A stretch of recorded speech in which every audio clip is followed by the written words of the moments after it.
आज की इस वीडियो में हम क्लास 9th की सोशल साइंस बुक से चैप्टर 3 एटमॉस्फेयर एंड क्लाइमेट पढ़ने वाले हैं।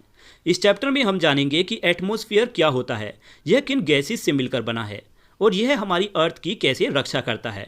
वेदर और क्लाइमेट पर इसका क्या इफेक्ट होता है और साथ में हम पढ़ेंगे कि मॉनसून कैसे बनता है। तो चलिए चैप्टर की शुरुआत करते हैं। The big questions, what is the composition of the atmosphere. इसका मतलब है कि एटमॉस्फेयर किन किन गैसेस से मिलकर बना है, यानी एटमॉस्फेयर के अंदर कौन कौन सी गैसेस होती है और उनकी मात्रा कितनी होती है। Second, how do the different layers of the atmosphere effect the planet earth. यानी हम पढ़ने वाले हैं कि एटमॉस्फेयर की अलग अलग लेयर्स हमारी अर्थ को कैसे इफेक्ट करती है और उनकी क्या रोल होते हैं। Third, what is the mechanism of monsoon, मतलब मॉनसून कैसे बनता है और बारिश होने की पूरी प्रोसेस क्या है, ये भी हम इस चैप्टर में जानेंगे। How can we reduce our carbon footprint, और आखिर में हम ये समझेंगे कि हमें ऐसे कौन कौन से काम करें जिससे इन्वायरमेंट में कार्बन कम जाए और पोल्यूशन भी कम हो। इन सभी क्वेश्चनों के जवाब हमें इन चैप्टर में मिलेंगे। तो चलिए चैप्टर को शुरू करते हैं। लिखा है, what do you see when you look up in the sky. जब आप आसमान की तरफ देखते हैं तब आपको क्या क्या दिखाई देता है।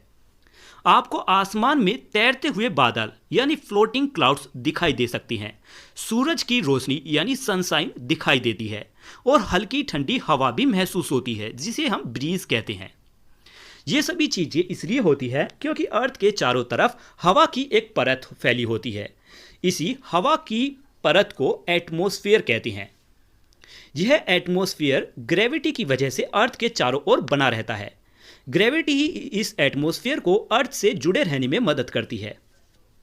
एटमॉस्फेयर अलग अलग गैसेस का मिक्सचर है और हर गैस की मात्रा अलग होती है।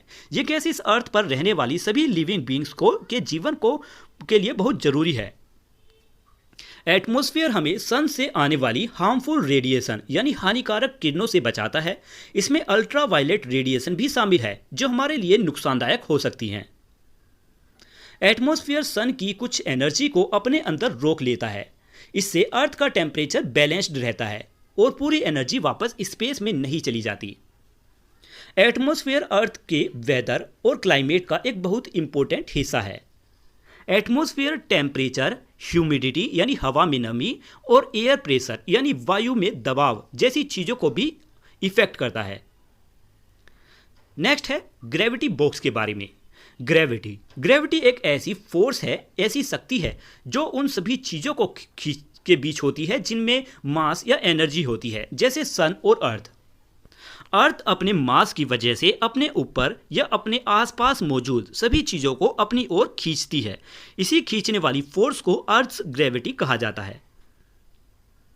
Think about it, can you imagine what would happen if there were no atmosphere.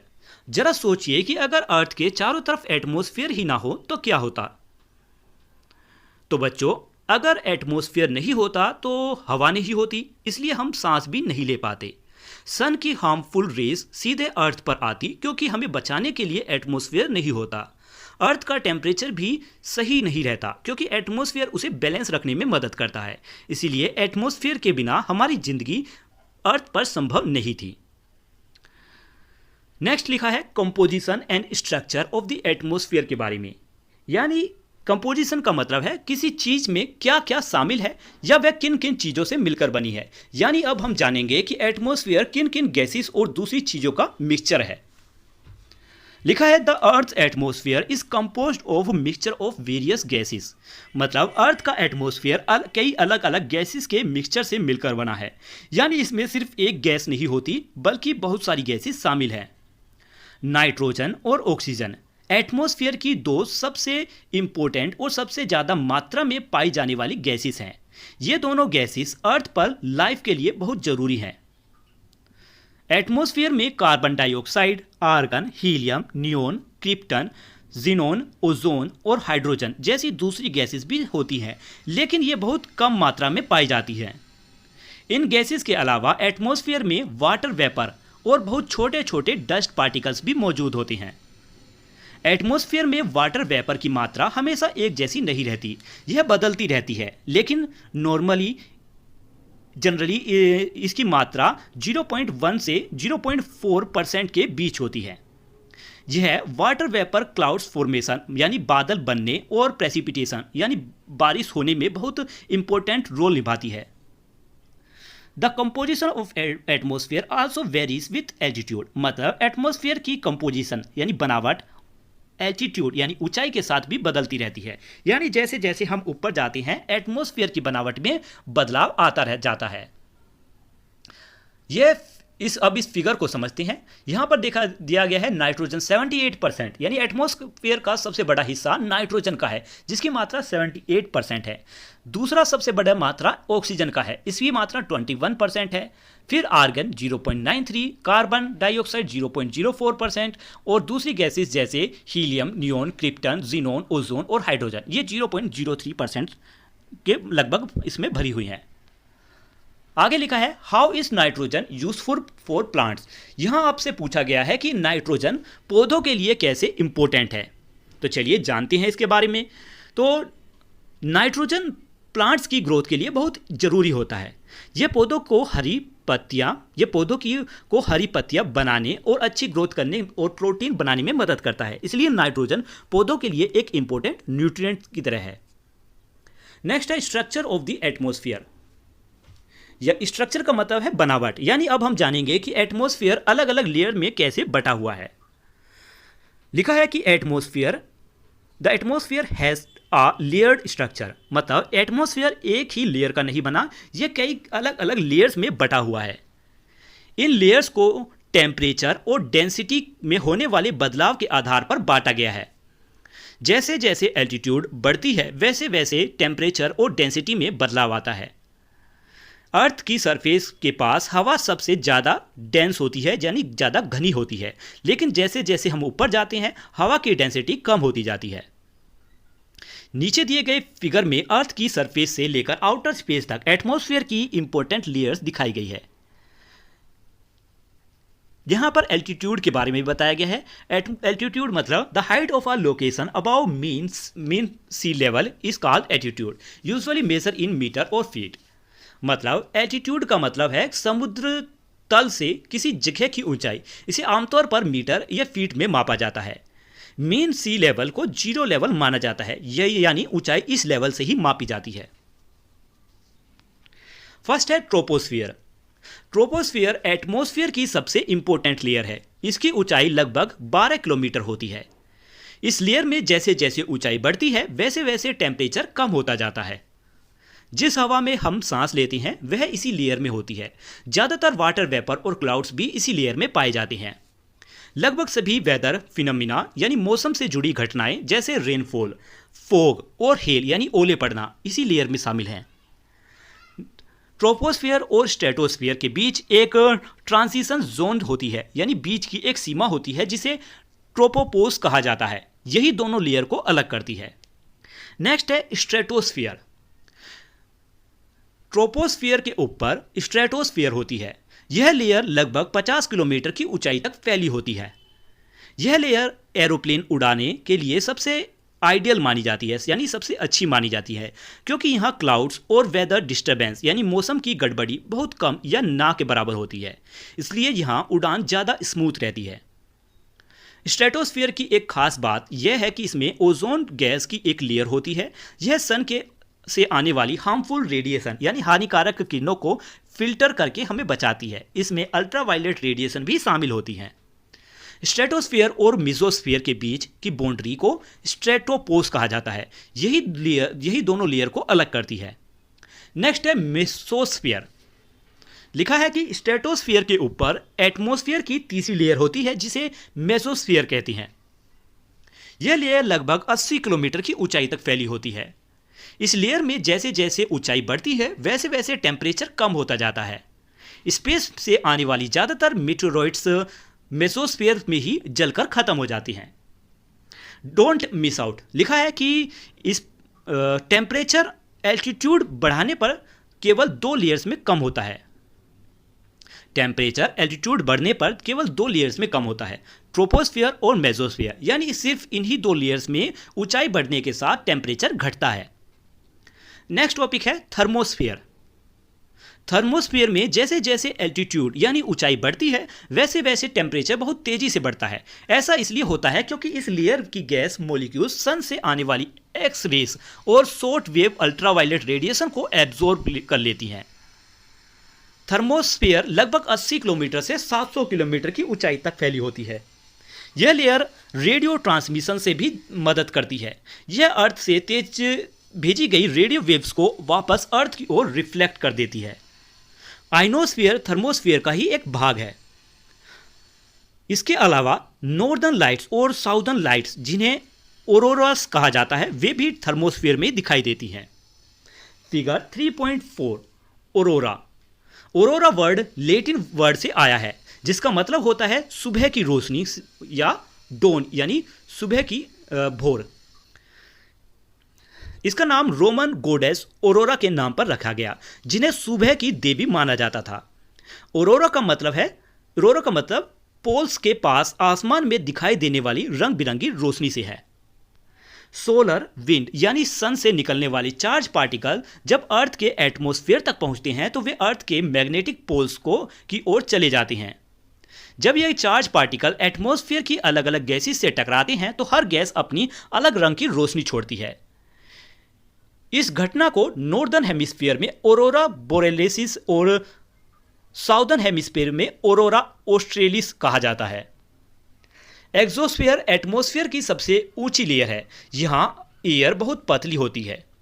इस लेयर से हीलियम और हाइड्रोजन जैसी हल्की गैसेस कम ग्रेविटी होने की वजह से स्पेस की ओर निकल जाती हैं।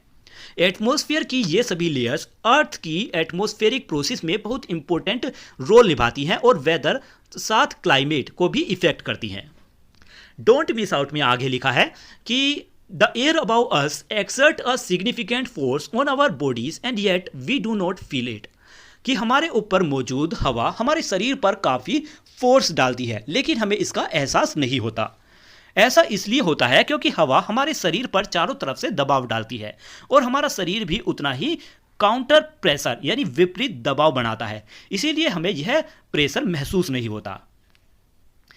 फिगर 3.5 इस फिगर में दिखाया गया है कि बाहर का एटमॉस्फेरिक प्रेशर और हमारे शरीर के अंदर का प्रेशर लगभग बराबर होता है, इसलिए दोनों एक दूसरे को बैलेंस कर देते हैं और हमें बाहर की हवा का प्रेशर महसूस नहीं होता। नेक्स्ट टॉपिक है वेदर एंड क्लाइमेट। अब हम चैप्टर के एक नए टॉपिक वेदर और क्लाइमेट को पढ़ते हैं। इस टॉपिक में हम समझेंगे कि वेदर क्या होता है, क्लाइमेट क्या होता है और दोनों में क्या अंतर है। Is it going to rain today, will it be bright and sunny today. हम अक्सर सोचते हैं कि क्या आज बारिश होगी या क्या आज धूप निकलेगी। How often do you find yourself wondering about this question when you want to go out and play. जब आप बाहर खेलना जाने वाले होते हैं तब क्या आप भी ऐसे ही सवालों के बारे में सोचते हैं, यानी आज मौसम कैसा रहेगा। वेदर का मतलब है कि atmosphere. The term weather refers to hour and day to day condition of the atmosphere. मतलब वेदर का मतलब है कि एटमॉस्फेयर की घंटे घंटे और दिन प्रतिदिन बदलने वाली conditions.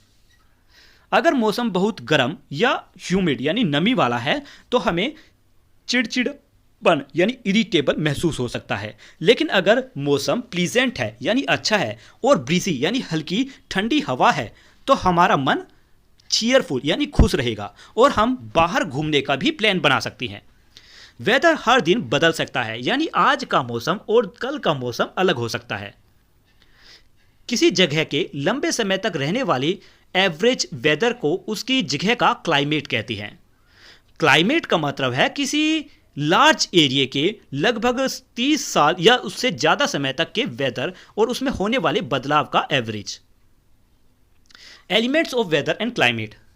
Various element influence weather and climate, यानी वेदर और क्लाइमेट पर कई अलग अलग एलिमेंट्स असर डालते हैं।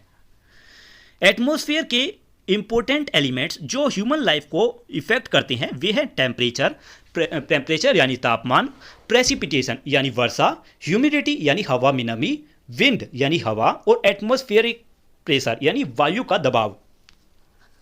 ये सभी एलिमेंट्स अलग अलग कंडीशंस में बदल सकते हैं। फर्स्ट पढ़ते हैं टेम्परेचर के बारे में। एटमॉस्फेयर का टेम्परेचर केवल दिन और रात में ही नहीं बदलता बल्कि सीजन्स के अनुसार भी बदलता है। जैसे समर विंटर्स की तुलना में ज़्यादा गर्म होती है टेम्परेचर के डिस्ट्रीब्यूशन यानी फैलाव को इफेक्ट करने वाला एक इंपॉर्टेंट फैक्टर इंसोलेशन है।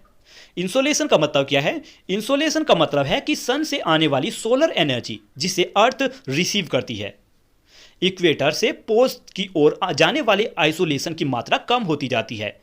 इसी कारण इक्वेटर से पोल की ओर जाने पर टेम्परेचर भी धीरे धीरे कम होता जाता है।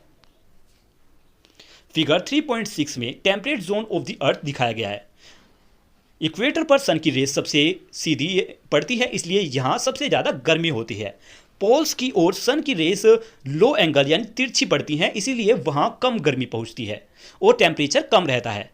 ट्रॉपिक ऑफ कैंसर और ट्रॉपिक ऑफ कैप्रिकॉर्न के बीच का भाग टोरिड जोन कहलाता है। यह सबसे गर्म इलाका होता है, यह सबसे गर्म क्षेत्र होता है। टोरिड जोन के ऊपर और नीचे नॉर्थ टेम्परेचर जोन और साउथ टेम्परेट जोन होते हैं। यहाँ टेम्परेचर मीडियम रहता है। सबसे ऊपर आर्कटिक सर्कल और सबसे नीचे एंटार्क्टिक सर्कल के पास फ्रिजिड जोन रहते हैं और यहाँ टेम्परेचर सबसे कम होता है, यानी यहाँ पर बहुत ज़्यादा बर्फ होती है। आगे है next topic, humidity. When water evaporates from land and different water body it become wait water vapour, यानी जब जमीन और अलग अलग वाटर बॉडीज जैसे नदी, झील या समुद्र से पानी एवोपरेट होता है यानी भाप बनकर उड़ता है तो वह वाटर वेपर बन जाता है। जब हवा में वाटर वेपर की मात्रा ज़्यादा हो जाती है तो उसे ह्यूमिडिटी कहते हैं यानी नमी। यानी ह्यूमिडिटी का मतलब है हवा में वाटर वेपर की मौजूदगी, जिससे हवा में मॉइस्चर आ जाता है। जैसे जैसे हवा गर्म होती है उसकी वाटर वेपर्स को अपने अंदर रखने की कैपेसिटी बढ़ जाती है, इसलिए ह्यूमिडिटी भी बढ़ जाती है। ऐसे दिनों में कपड़े सूखने में ज़्यादा समय लेते हैं और पसीना भी धीरे धीरे सूखता है, इसीलिए हमें बहुत अनकंफर्टेबल महसूस होता है। नेक्स्ट है प्रेसिपिटेशन। प्रेसिपिटेशन तब होती है जब एटमॉस्फेयर का कोई भाग वाटर वेपर से पूरी तरह भर जाता है, सैचुरेटेड हो जाता है। फिर यह वाटर वेपर कंडेंस यानी ठंडा होकर पानी की बूंद में बदलता है और ग्रेविटी की वजह से अर्थ पर गिरता है। प्रेसिपिटेशन में ड्रिजल यानी हल्की बारिश, रेन मतलब थोड़ी तेज बारिश, स्नो बर्फबारी, स्लीट बर्फ और पानी का मिक्सचर और हेल यानी ओले, ये सभी प्रेसिपिटेशन में शामिल है। प्रेसिपिटेशन को इफेक्ट करने वाले कुछ इंपॉर्टेंट फैक्टर हैं। फर्स्ट, प्रिवेलिंग विंड्स यानी चलने वाली हवाएं, तेज चलने वाली हवाएं, माउंटेन्स यानी पहाड़ और सीजन यानी मौसम। जब प्रेसिपिटेशन लिक्विड फॉर्म में अर्थ पर गिरती है तो उसे रेन कहते हैं। रेन प्रेसिपिटेशन का सबसे इंपॉर्टेंट और कॉमन रूप है। यह किसी जगह का टेम्परेचर कम कर देती है। अब अगर लंबे समय तक बारिश नहीं होती तो वहाँ का क्लाइमेट सूखा हो जाता है। ज़्यादातर ग्राउंड वाटर रेन वाटर की से ही इकट्ठा होता है। नेक्स्ट टॉपिक है एटमॉस्फेरिक प्रेशर। एयर प्रेशर का दबाव, एयर प्रेशर यानी एटमॉस्फेरिक प्रेशर वह प्रेशर है जो हवा में वजन की वजह से अर्थ की सरफेस पर पड़ता है। जैसे जैसे हम एटमॉस्फेयर के ऊपर जाते हैं वैसे वैसे एयर प्रेशर तेजी से कम होता जाता है। सी लेवल पर एयर प्रेशर सबसे ज़्यादा होता है, लेकिन एल्टीट्यूड यानी ऊंचाई बढ़ने पर यह धीरे धीरे कम होता जाता है। किसी जगह पर एयर प्रेशर का डिस्ट्रीब्यूशन यानी फैलाव उस जगह की एयर टेम्परेचर पर भी निर्भर करता है। जहां टेम्परेचर ज़्यादा होता है वहां हवा गर्म होकर ऊपर उठ जाती है। जब गर्म हवा ऊपर उठती है तो वहां लो प्रेशर एरिया यानी कम वायु प्रेशर वाला इलाका बन जाता है। लो प्रेशर एरिया में आमतौर पर क्लाउडी स्काई यानी बादल और वेट वेदर यानी गीला मौसम देखने को मिलता है। जहां टेम्परेचर कम होता है वहां हवा ठंडी हो जाती है। ठंडी हवा भारी हवा होती है, इसलिए वह नीचे की ओर आती है। इससे हाई प्रेशर एरिया बन जाता है। हाई प्रेशर एरिया में आमतौर पर साफ आसमान और धूप वाला मौसम दिखाई देता है। हवा हमेशा हाई प्रेशर एरिया से लो प्रेशर एरिया की ओर चलती है। इस बारे में और जानकारी के लिए आप क्लास 8 साइंस बुक क्यूरियोसिटी के चैप्टर 8 को भी फिर से पढ़ सकते हैं। यहाँ पर फिगर में दिखाया गया है कि हाई प्रेशर एरिया से हवा चलना शुरू होती है, फिर वह लोअर प्रेशर एरिया की ओर जाती हैं। इसी तरह हवा के चलने से विंड बनती है। फिगर में बनी एरोस हवा की डायरेक्शन दिखा रही हैं। तो विंड इसलिए बनती है क्योंकि हवा हाई प्रेशर एरिया से लोअर प्रेशर एरिया की ओर बहती है। हवा किस डायरेक्शन में चलती है इसी पर अर्थ की रोटेशन को का भी इफेक्ट पड़ता है। नेक्स्ट टॉपिक है wind. The movement of air from a high pressure area to a lower pressure area is called wind. यानी हाई प्रेशर एरिया से लो प्रेशर एरिया की ओर हवा का चलना ही विंड कहलाता है। विंड जेंटल यानी हल्की भी हो सकती है और स्ट्रोंग भी हो सकती है। आप विंड को कई तरीके से देख और महसूस कर सकते हैं। यह ड्राई लीव्स यानी सूखे पत्तों को सड़क पर उड़ाती है, डस्ट पार्टिकल्स को उड़ा कर ले जाती है, स्टॉर्म यानी तूफान के समय अपरूट्स यानी पेड़ों की जड़ों को उखाड़ देती है। नेक्स्ट डोंट मिस आउट लिखा है कि विंड्स यानी हवाओं का नाम उस डायरेक्शन के आधार पर रखा जाता है जहां से वे चलती हैं। एग्जाम्पल के लिए जो हवा वेस्ट डायरेक्शन से चलती है उसे वेस्टर्ली विंड कहा जाता है। Table 3.1 wind speeds and their common effect. अब इस टेबल को समझते हैं। काम स्पीड 0 से 1 किलोमीटर पर आवर। जब विंड की स्पीड 0 से 1 किलोमीटर पर आवर होती है तो उसे काम कहते हैं। हवा लगभग नहीं चलती और धुआं सीधा ऊपर उठता है। नेक्स्ट है लाइट ब्रीज। स्पीड है 6 किलोमीटर से 11 किलोमीटर पर आवर। इसे लाइट ब्रीज कहते हैं और इसके कॉमन इफेक्ट है हवा तेज चेहरे पर हल्के से महसूस होती है, पत्तियां हिलने लगती हैं और साधारण वेदर वेन यानी हवा की डायरेक्शन बताने वाले यंत्र घूमने लगती हैं। नेक्स्ट है strong breeze 39 to 49 kilometre per hour. जब विंड की स्पीड 39 किलोमीटर से 49 किलोमीटर पर आवर होती है तो कॉमन इफेक्ट्स देखने को मिलते हैं। पेड़ों की बड़ी जो शाखाएं हैं जोर से हिलती हैं, अम्ब्रेला पकड़ना मुश्किल हो जाता है।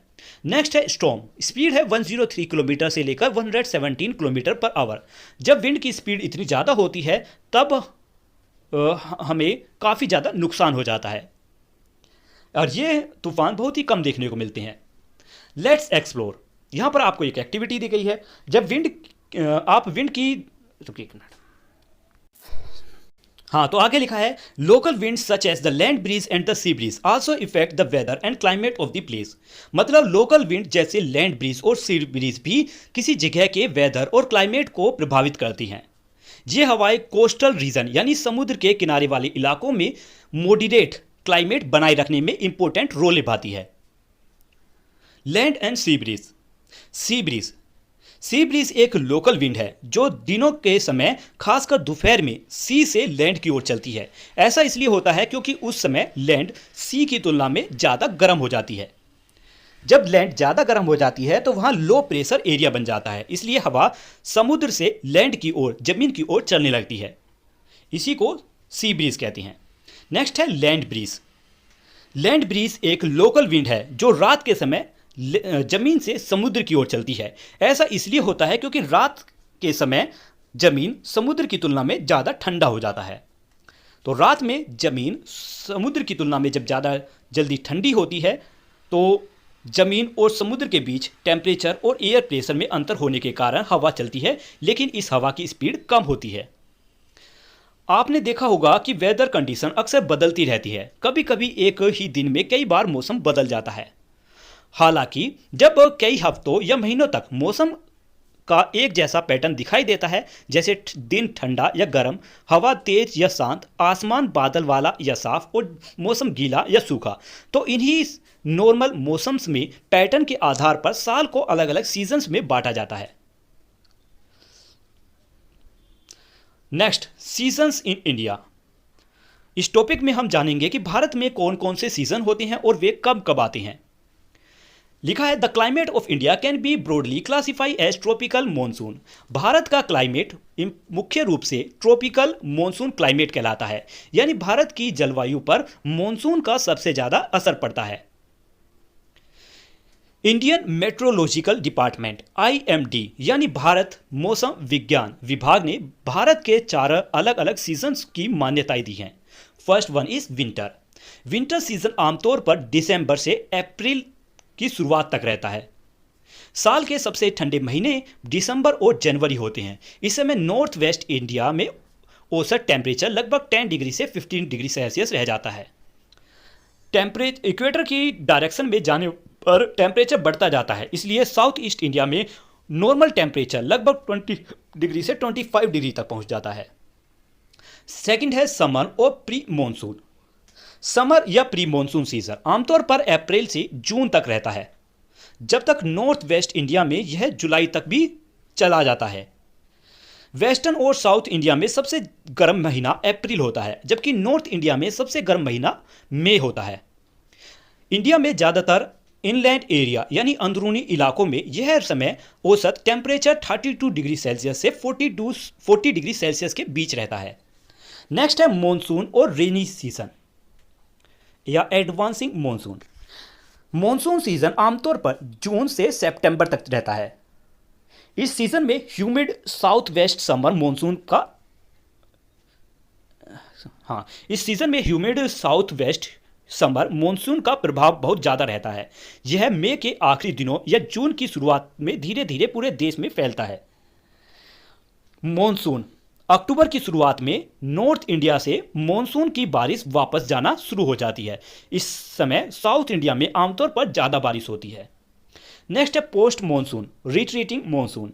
पोस्ट मॉनसून या रिट्रीटिंग मॉनसून सीजन अक्टूबर से दिसंबर तक चलता है।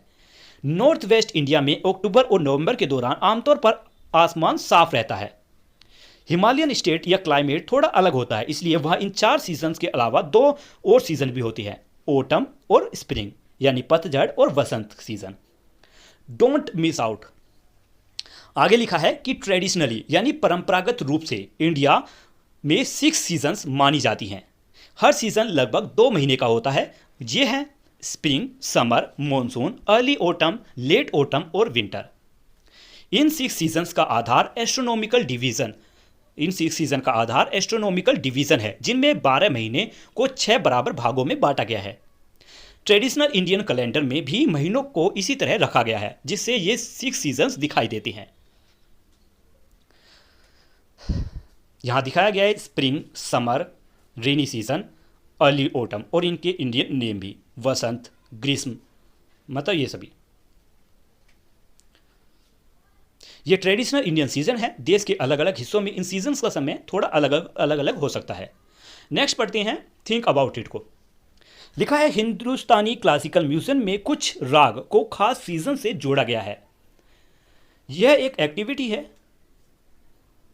डोंट मिस आउट लिखा है कौटिल्य की अर्थशास्त्र में रेनफॉल को साइंटिफिक तरीके से मापने का बारे में बताया गया है। साथ ही यह भी बताया गया है कि इन मेजरमेंट्स का इस्तेमाल देश के रिवेन्यू और रिलीफ एफर्ट यानी राहत कार्यों में भी किया जाता है। नेक्स्ट टॉपिक है मॉनसून के बारे में।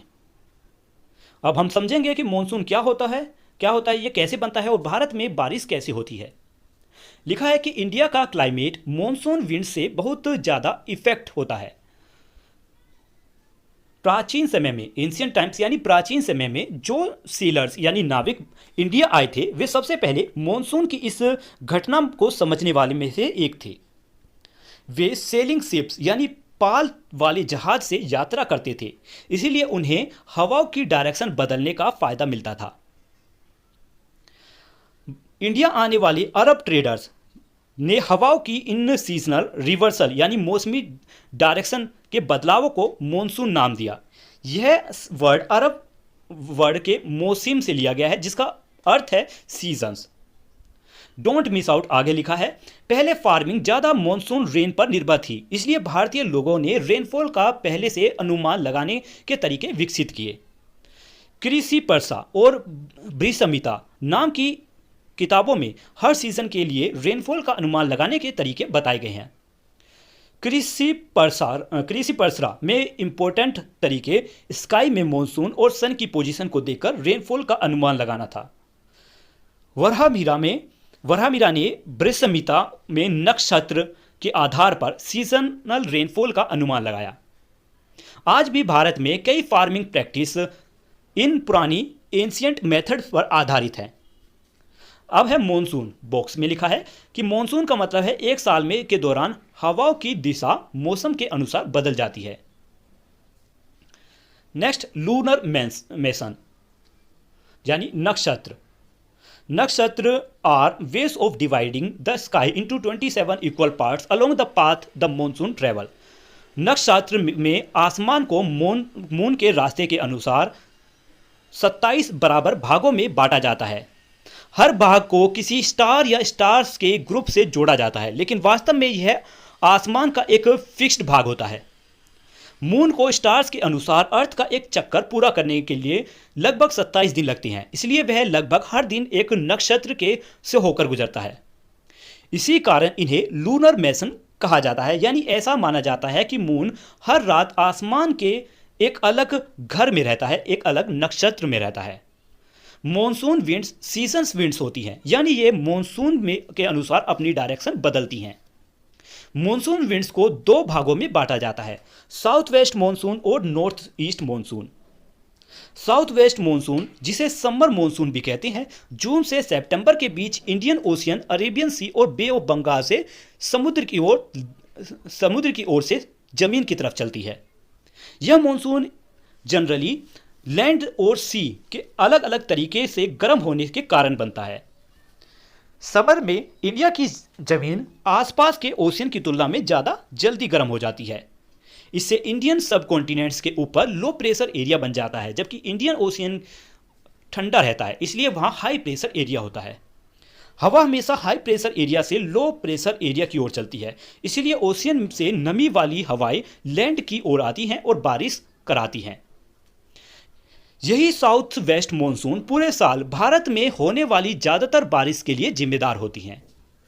विंटर मॉनसून, जिसे नॉर्थ ईस्ट मॉनसून भी कहते हैं, अक्टूबर से फरवरी तक इंडिया में होता है।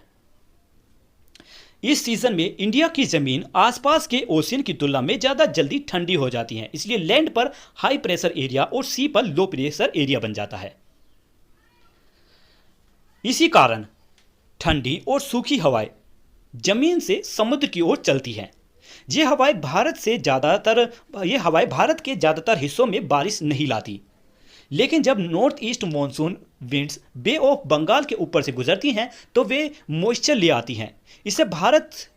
इसके बाद ये इंडिया के ईस्टर्न कोस्ट पर, खासकर तमिलनाडु, आंध्र प्रदेश और कर्नाटक के कुछ हिस्सों में बारिश कराती हैं। इसलिए विंटर मॉनसून भारत के साउथर्न ईस्टर्न रीजन्स में होने वाली बारिश के लिए इम्पोर्टेंट रोल निभाती हैं। मॉनसून भारत के लोगों के जीवन के बहुत इम्पोर्टेंट मॉनसून इंडिया के लोगों के जीवन के लिए बहुत ज़्यादा इम्पोर्टेंट है।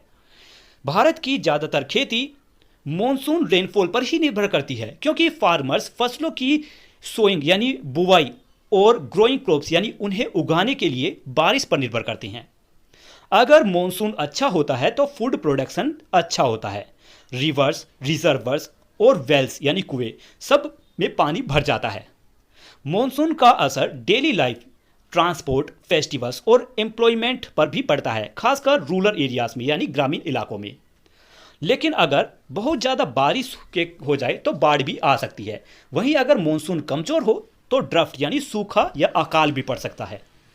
इसलिए मॉनसून भारत के लोगों की इकोनॉमी, लाइफस्टाइल और लिवलीहुड यानी रोजगार या आजीविका पर बहुत ज़्यादा गहरा असर डालता है। Next question, describe in your own words how monsoon effect the life of the people around you. मतलब अब अपने शब्दों में बताइए कि मॉनसून आपके आसपास रहने वाले लोगों की ज़िंदगी को किस तरह प्रभावित करती है। ये हमने वैसे तो पहले भी जाना, फिर भी आप एक बार फिर जान लीजिए कि मॉनसून का असर हमारे आसपास रहने वाले लोगों की ज़िंदगी पर साफ दिखाई देता है। फार्मर्स बारिश पर खेती के लिए निर्भर रहती है। अच्छी बारिश होने पर फसल अच्छी होती है और पानी की कमी नहीं रहती। लेकिन अगर बहुत ज़्यादा बारिश हो जाए तो बाढ़ आ जाती है, और अगर कम बारिश हो तो सूखा पड़ जाता है। मॉनसून का असर ट्रांसपोर्ट, स्कूल और रोज़मर्रा की ज़िंदगी और लोगों के काम पर भी पड़ता है। इसलिए मॉनसून लोगों के जीवन का एक बहुत इंपॉर्टेंट हिस्सा है। Next, don't miss out. लिखा है कि नेशनल मॉनसून मिशन NMM के तहत मिनिस्टर ऑफ अर्थ साइंस ने वेदर और क्लाइमेट का अनुमान लगाने के लिए state of the art model विकसित किए हैं। NMM का इंपॉर्टेंट उद्देश्य भारत में मॉनसून की प्रेडिक्शन को हर समय शॉर्ट टर्म और लॉन्ग टर्म के लिए ज़्यादा एक्यूरेट बनाना है। मिशन मौसम की शुरुआत इस उद्देश्य से की गई कि भारत वेदर और क्लाइमेट साइंस के एरिया में दुनिया का एक ग्लोबल लीडर बन सके। इस मिशन का लक्ष्य भारत को वेदर रेडी और क्लाइमेट स्मार्ट बनाना है ताकि भारत ग्लोबल स्टैंडर्ड के अनुसार तैयार रहे। इस मिशन का उद्देश्य है वेदर और क्लाइमेट सर्विस को बेहतर बनाना है। इसके लिए समय पर और सही प्रिसाइज जानकारी, ऑब्जर्वेशन, मॉडलिंग और फोरकास्टिंग उपलब्ध कराई जाती है। इसका लाभ एग्रीकल्चर, डिजास्टर मैनेजमेंट और रूरल डेवलपमेंट के कई इलाकों में मिलता है। डोंट मिस आउट में आगे लिखा है कि महाकवि कालिदास ने अपनी प्राचीन रचना महाकवि कालिदास ने अपनी प्रसिद्ध मेघदूतम जो लगभग 5वीं शताब्दी सीई में लिखी थी, उसमें सेंट्रल इंडिया में मॉनसून के आने का समय बताया है। साथ ही वे उन्हें मॉनसून क्लाउड्स किस रास्ते से आगे बढ़ती हैं इसका बारे में भी जानकारी मिलती है। नेक्स्ट है क्लाइमेट चेंज। अब हम समझेंगे कि क्लाइमेट चेंज क्या होता है, इसके कारण क्या होते हैं और इसे कम करने के लिए हम क्या क्या कर सकते हैं। लिखा है one of the most urgent challenge that the earth is facing today is climate change. आज अर्थ के सामने सबसे बड़ी और इंपॉर्टेंट चुनौती में से एक क्लाइमेट चेंज है। क्लाइमेट चेंज का मतलब है लंबे समय तक वेदर पैटर्न में होने वाले बदलाव, जैसे टेम्परेचर, रेनफॉल और विंड में बदलाव। यह बदलाव मुख्य रूप से ह्यूमन एक्टिविटीज़ के कारण होती हैं, जैसे फॉसिल फ्यूल्स को जलाना, डिफोरेस्टेशन यानी पेड़ों की कटाई, और इंडस्ट्रियल पोल्यूशन जिससे कार्बन डाइऑक्साइड जैसी गैसेस एटमॉस्फेयर में पहुंच जाती हैं। इन एक्टिविटीज से एटमॉस्फेयर में ग्रीन हाउस गैसेस जैसे carbon dioxide, methane, nitrous oxide और वाटर वेपर की मात्रा बढ़ जाती है। ये गैसेस हीट को रोक लेती हैं जिससे ग्लोबल टेम्परेचर बढ़ने लगता है। इसके कारण आज फ्लड्स, ड्राफ्ट, ग्लेशियर का पिघलना, सी लेवल का बढ़ना और बायोडाइवर्सिटी का नुकसान ज़्यादा देखने को मिलता है।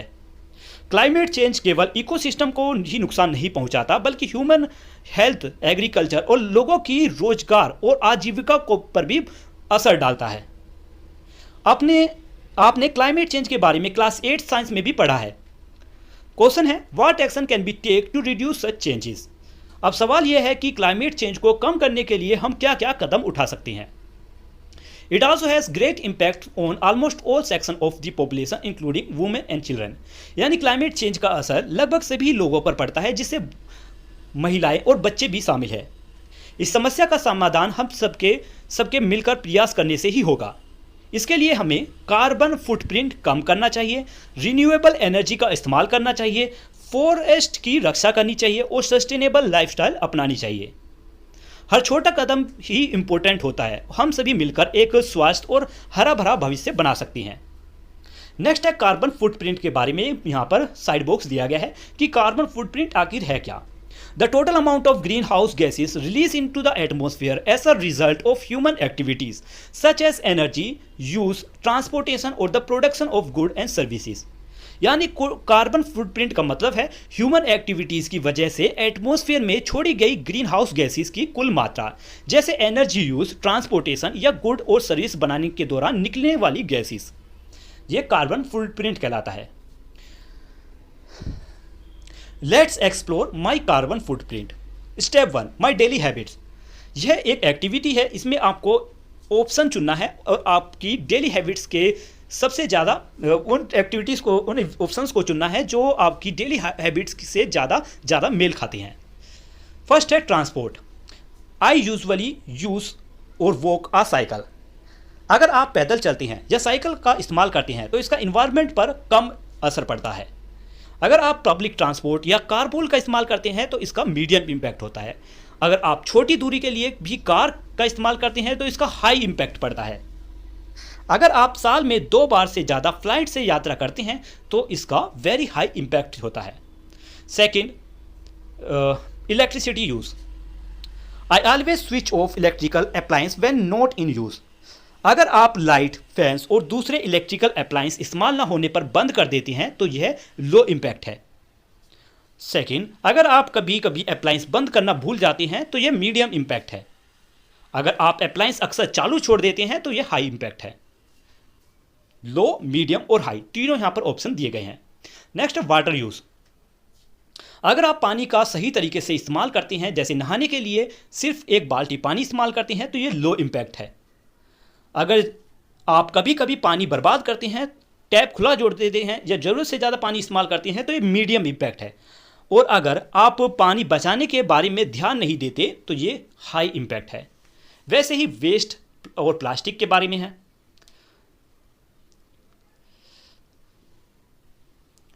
अब step 2, score your self.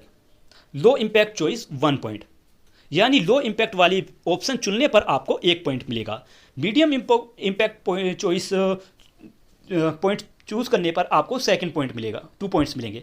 High impact वाले ऑप्शन को चूज करने पर 3 पॉइंट मिलेंगे, और वेरी हाई इम्पैक्ट चॉइस अपनाने पर 4 पॉइंट्स। अब इन टोटल पॉइंट्स को ऐड कीजिए और अपना स्कोर निकालिए। Step 3, think about 2 simple changes you can make to reduce your score and write them down below. अब एक्टिविटी कीजिए। अगर आपका स्कोर बहुत ज़्यादा आ रहा है तो सोचिए कि आप ऐसे 2 आसान बदलाव कौन से कर सकते हैं जिससे आपका कार्बन फुटप्रिंट के पॉइंट कम हो और आप इन्वायरमेंट को कम नुकसान पहुंचाए। नेक्स्ट टॉपिक है पंजाब फ्लड 2025 आ केस स्टडी। इसमें बताया गया है कि वर्ष 2025 में पंजाब में बाढ़ क्यों आई, उसके क्या नुकसान हुए और हमें इससे क्या सीख मिलती है। साल 2025 में पंजाब में भारी मॉनसून रेन हुई। लगातार बारिश होने से सतलुज, बीस और रवि नदियां का जल स्तर, वाटर लेवल ज़्यादा बढ़ गया। इसी कारण पंजाब में गंभीर बाढ़ आ गई। इस बाढ़ से पंजाब के बड़े हिस्से इफेक्ट हुए। गांव, खेती के खेत, घर और रोड, साथ ही ब्रिज जैसे इंपॉर्टेंट इंफ्रास्ट्रक्चर्स को बहुत नुकसान पहुंचा। कुछ जगहों पर पानी कम होना यानी रिसीड शुरू हो गया था और रिलीफ ऑपरेशन यानी राहत कार्य भी चलाए गए, लेकिन इसके बावजूद इस बाढ़ का कुल प्रभाव बहुत विनाशकारी रहा। इस बाढ़ के कारण पंजाब को भारी आर्थिक नुकसान हुआ, लोगों का सामाजिक जीवन भी प्रभावित हुआ और इन्वायरमेंट को भी नुकसान पहुंचा। इस घटना ने यह साफ दिखाया कि फ्लड मैनेजमेंट और प्रिपेयर्डनेस, पहले से तैयारी को और बेहतर बनाने की बहुत ज़रूरत है। नेक्स्ट है कोज, यानी अब चैप्टर के अनुसार 2 इंपॉर्टेंट कारण देखते हैं, नेचुरल कोज और ह्यूमन मेड कोज। यानी 2025 में पंजाब में आई बाढ़ के क्या क्या कारण थे। तो फर्स्ट है नेचुरल कोज या नेचुरल फैक्टर। 2025 में पंजाब में बहुत भारी मॉनसून रेन हुई। यह बारिश वेस्टर्न डिस्टर्बेंस के कारण और भी ज़्यादा बढ़ गई क्योंकि वे अपने साथ ज़्यादा मॉइस्चर और बारिश लेकर आए। बारिश केवल पंजाब में नहीं हुई बल्कि हिमाचल प्रदेश और जम्मू कश्मीर में भी बहुत बारिश हुई। पंजाब की मुख्य नदी सतलुज, बीस और रवि और घाघर में भारी बारिश शुरू होने से पहले से ही पानी का स्तर काफ़ी ऊंचा था। जब और ज़्यादा बारिश हुई तो पहाड़ों से आने वाली पानी और लोकल रेनफॉल मिलकर नदियों का पानी का ओवरफ्लो हो गया। इससे पंजाब में कई हिस्सों में गंभीर बाढ़ आ गई। नेक्स्ट है ह्यूमन मेड कोज।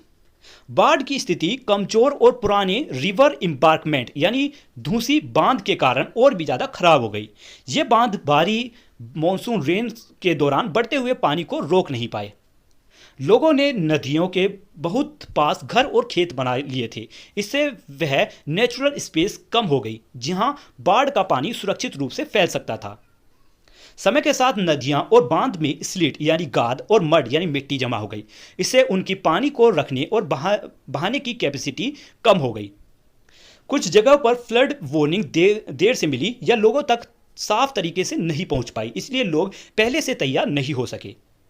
इन सभी कारणों ने मिलकर बाढ़ से होने वाले नुकसान को और भी ज़्यादा बढ़ा दिया। नेक्स्ट है इफेक्ट्स ऑफ फ्लड इन पंजाब। अब हम पढ़ेंगे कि 2025 में पंजाब में आई बाढ़ के क्या क्या असर हुए। इस बाढ़ में कई लोगों की जान चली गई। हजारों लोगों को अपने घर छोड़ने पड़े और सुरक्षित रहने के लिए रिलीफ कैंप यानी राहत शिविरों में जाना पड़ा। खेती के बड़े बड़े खेत पानी में डूब गए और पैडी यानी धान जैसी फसलों को बहुत ज़्यादा नुकसान हुआ। पोल्ट्री फार्म्स और डेयरी फार्म्स को भी बहुत नुकसान पहुंचा। गाय, भैंस और मुर्गियां जैसे कई जानवर बीमार हो गए या मर गए।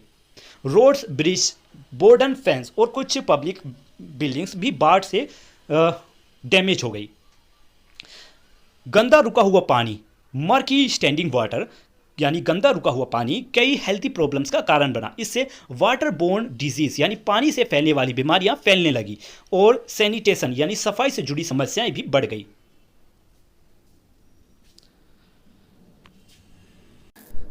इसके बाद आपको क्लासरूम डिस्कशन के लिए कुछ एक्टिविटीज़ के क्वेश्चन दिए गए हैं। नेक्स्ट पढ़ते हैं बिफोर वी मूव ऑन को, यानी इस चैप्टर में जो आप हमने पढ़ा। The Earth's atmosphere is made up of different gases, mainly nitrogen and oxygen, along with a small amount of other gases like water vapor and dust, support life and help in forming clouds and causing rainfall. इसका मतलब है कि atmosphere मुख्य रूप से nitrogen और oxygen से बना है। इसके अलावा वाटर वेपर, डस्ट और कुछ दूसरी गैसेस भी कम मात्रा में इसमें होती हैं। यही एटमॉस्फेयर जीवन को सहारा देता है, क्लाउड्स बनने और रेनफॉल होने में भी मदद करता है। Second, atmosphere is made up of different layer. Atmosphere 5 layer से मिलकर बना है। Troposphere, stratosphere, mesosphere, thermosphere, exosphere. इन लेयर्स को टेम्परेचर और एयर डेंसिटी में होने वाले बदलाव के आधार पर अलग अलग बांटा गया है। Third, weather. वेदर का मतलब है रोज बदलने वाला मौसम, जबकि क्लाइमेट का मतलब है किसी जगह का लंबे समय का औसत मौसम, एवरेज वेदर। नेक्स्ट है फोर्थ, इंडिया का क्लाइमेट ट्रॉपिकल मॉनसून है। IMD पूरे साल में को 4 मुख्य सीजन्स में बांटता है, विंटर, समर, मॉनसून और post monsoon. Next, climate change लंबे समय तक मौसम में होने वाले बदलाव हैं। इसके कारण फ्यूल्स जलाना, पेड़ों की कटाई जैसी ह्यूमन एक्टिविटीज़ हैं। इसमें ग्लोबल वार्मिंग और एक्सट्रीम वेदर कंडीशन पैदा होती हैं। और लास्ट, हम एनर्जी बचाकर रिन्यूएबल एनर्जी का इस्तेमाल करके, पेड़ लगाकर और इन्वायरमेंटल फ्रेंडली लाइफस्टाइल अपनाकर अपना कार्बन फुटप्रिंट कम कर सकती हैं। तो बच्चों, इसी के साथ चैप्टर 3 एटमॉस्फेयर और क्लाइमेट के बारे में ये चैप्टर कंप्लीट हो जाता है। अब एक बार पूरे चैप्टर को रिवाइज कीजिए और फिर इसके बाद अब हम नेक्स्ट वीडियो में क्वेश्चन आंसर्स को सोल्व करेंगे। तो वीडियो आज यहीं पर कंप्लीट होती है। ये वीडियो आपको कैसी लगी, एक्सप्लेनेशन कैसा लगा, इस बारे में कमेंट में लिखकर जो बताएं। मिलते हैं अगली वीडियो में, तब तक के लिए बाय बाय।